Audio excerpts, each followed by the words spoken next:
got 19XXX. I never reacted to him before, but you know what I'm saying. I see they got Babyface the Assassin, Practice Black Magic, Richard Babyface, the original Babyface. You feel me?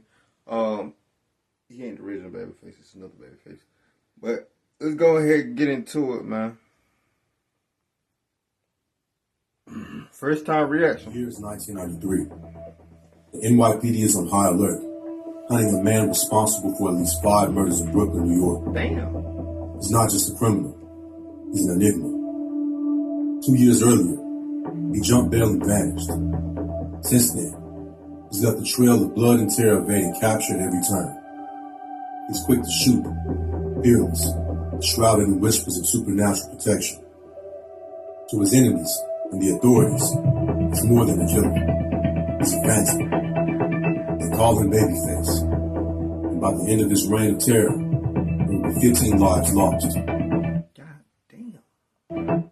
This is the story of Richard Babyface JamesWhite, Brooklyn's Invisible Man. Richard James White was born in 1973, growing up in the heart of Brooklyn. By his teenage years, he was already part of the Parkside Gang, a stick-up crew notorious for robbing drug dealers and high-stake robberies in Flatbush near Parkside Avenue. One heist, an armored car robbery, scored over $100,000, but a worker was killed in a gunfight with the gang. But it wasn't until a personal tragedy that Richard's transformation into Babyface began. When his brother Lester was killed, something inside him snapped. What followed was a deliberate mission for vengeance. In February 91, Richard shot Kevin Smith, the man he believed had killed his brother. Arrested, but released on bail, he disappeared, choosing a life on the run. He was 19 years old.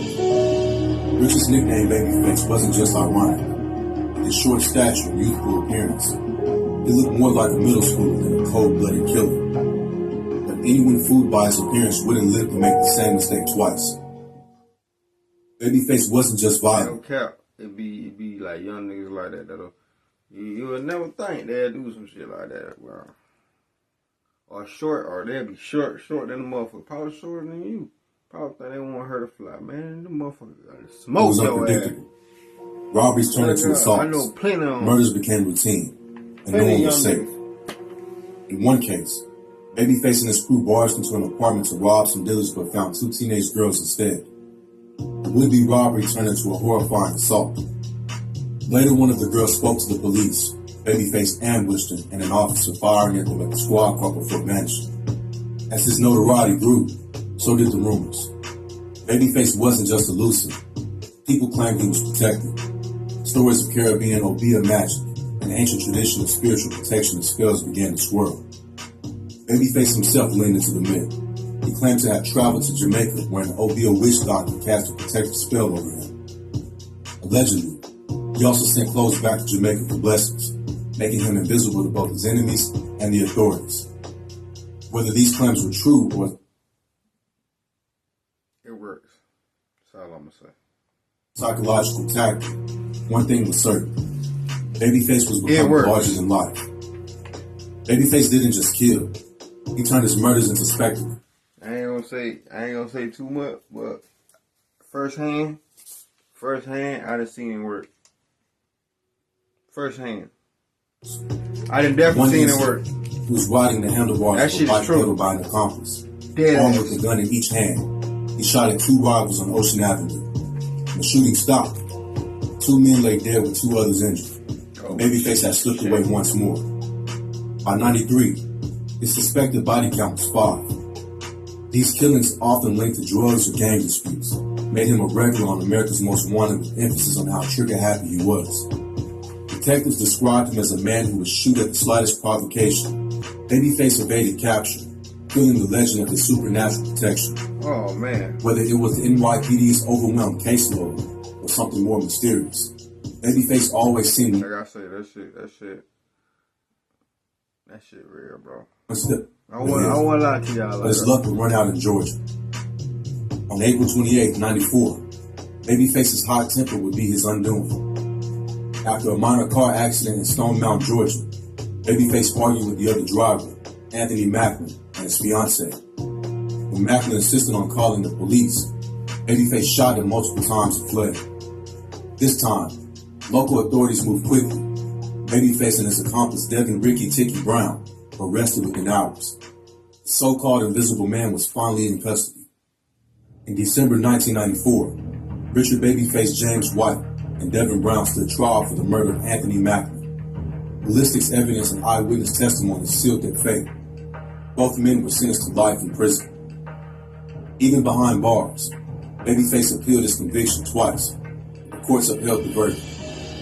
By the time of his incarceration, Babyface was suspected of 15 murders. Damn! A staggering tally for someone barely in his 20s.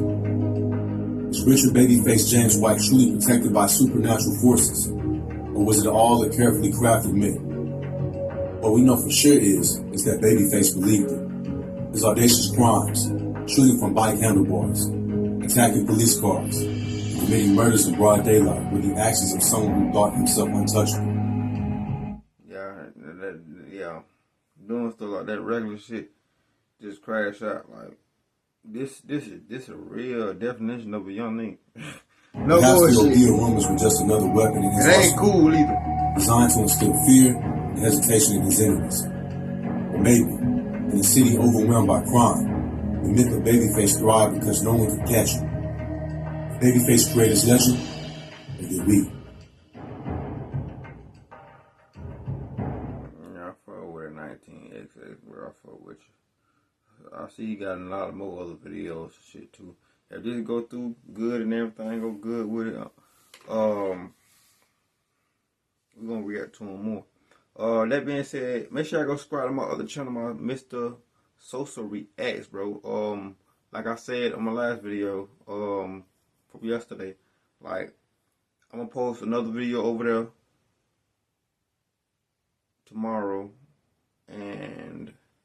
or Tuesday, and Christmas, y'all gonna have a video for Christmas. So, that being said, see you when I see y'all. Make sure I give you a thumbs up, like, and subscribe. Make sure I give you a like too, man. Let's ride, man.